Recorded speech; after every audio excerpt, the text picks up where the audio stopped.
Hey Elevation! My name is Melissa Burke and I'm part of our pastoral team here at Elevation.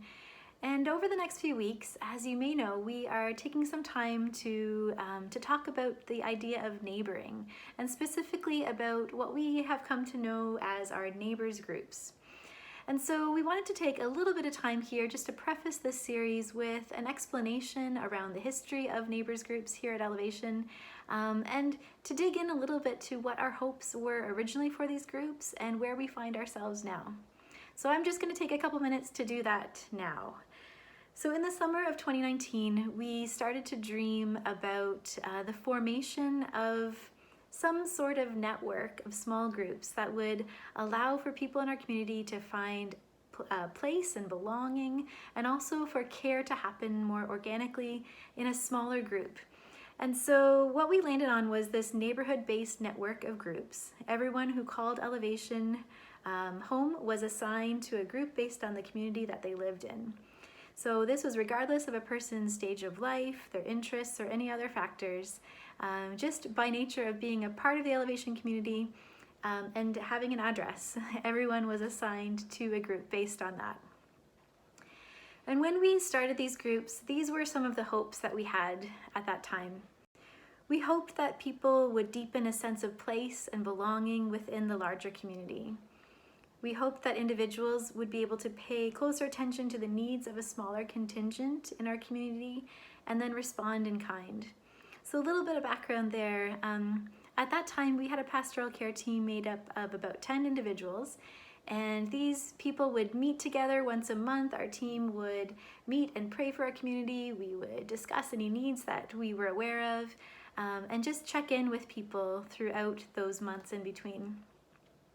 But what we were finding was that it was actually quite a challenge to have a group of 10 people being aware of what's going on in everybody's lives. And so we felt that if we were able to have one pastoral care team rep assigned to each of these groups, that person would be able to become a little bit more aware of what's happening in each other's lives.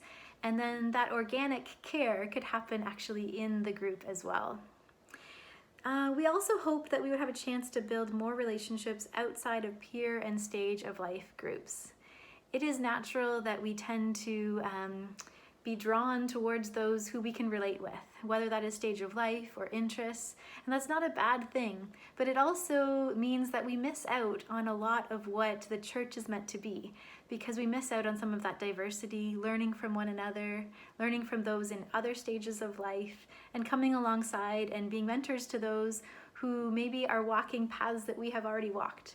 And so we wanted to make sure that we could develop a network that would allow for that to happen. We also hoped that this would allow newcomers to be integrated in a more timely and intentionally organic way into the community. We hoped that we would be able to create new opportunities for active and generous involvement in our local communities. So it was our hope that these neighbors groups would become aware of the needs in the community. We know that this was happening in many of our homes and neighborhoods already, but we hoped that our neighbors groups together would be able to also respond to the needs within their own neighborhoods. And we hoped that we would stir up more opportunities for thoughtful spiritual engagement with one another. So the framework included at that time a potluck meal once every 2 months together, and then on the opposite month, the group would find some kind of creative way to be together. So the idea was at least once a month, some sort of gathering happening within those groups. And our hope with this was that these neighborhood groups would be collaborative in nature. So with everyone having an opportunity to speak into how the group would form and develop. We had a point person for each group who was responsible for communicating with the group, for facilitating the gatherings, making sure that everybody knew what was happening. And then we also, like I mentioned, had a pastoral care team member assigned to each of the groups as well. One of the statements that we made in this introduction of neighbors groups in the fall of 2019 was, "Of course, what happens in between those monthly connects is really the heart of neighbors. So each group will be encouraged to find meaningful ways to stay in touch with each other on an ongoing basis."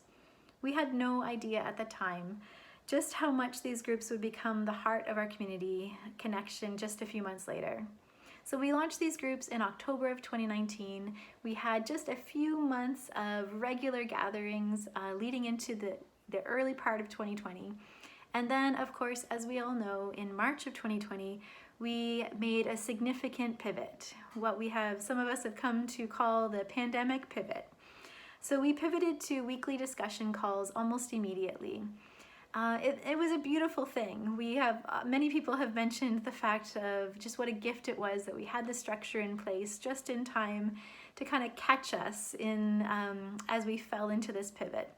So right away we had the opportunity to divide up into our groups, and that was where we shifted our discussion time to on Sunday mornings.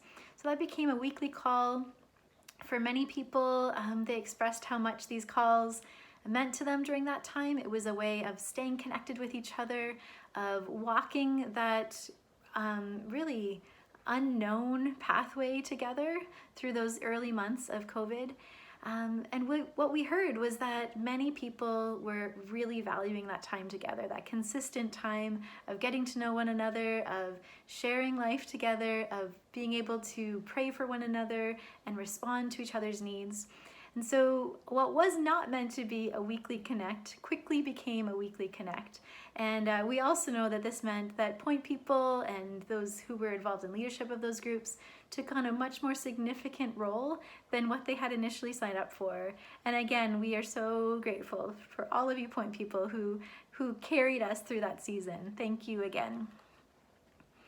Some of the things that happened during those early months and even into that full year of the pandemic were this ongoing chat through the week, checking in with one another, providing meals, welcoming babies, walking through losses.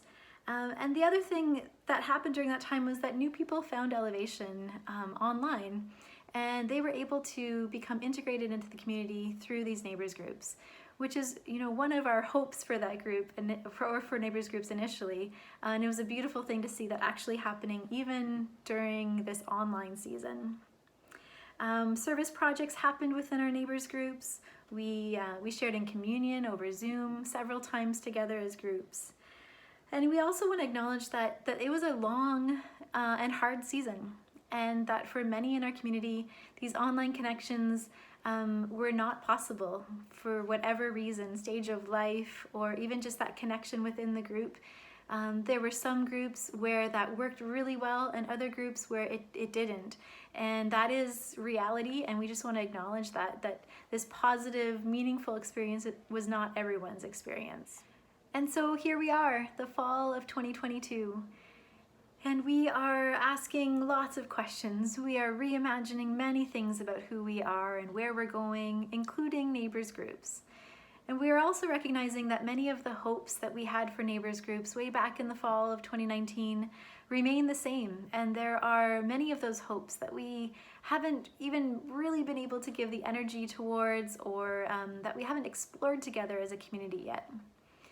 And there's also so much room for us to grow and expand this vision and change this vision of what Neighbours groups is as well. And so we want to set out to discern together about what Neighbours groups could become. We want to start by taking some time over these next few weeks to explore some of the whys around this approach. We want to explore the theological and ecclesial whys. Ecclesial just means what it means to be the church. In what ways do Neighbours groups give us an opportunity to grow in our understanding and expression of what it means to be the church? We want to explore the whys around recognizing that there are spiritual practices that can grow out of these spaces more organically. Practices like hospitality, caring for each other, caring for those around us, and walking with one another more closely. And we want to explore the whys around proximity and place, and this concept of neighborhood-based groups. Does proximity matter? Why did we choose a geographical approach to create these groups? Does it matter? And if so, in what ways? So we want to dive into these questions, and we invite you to come and be a part of this conversation, and we're just so grateful that you're here.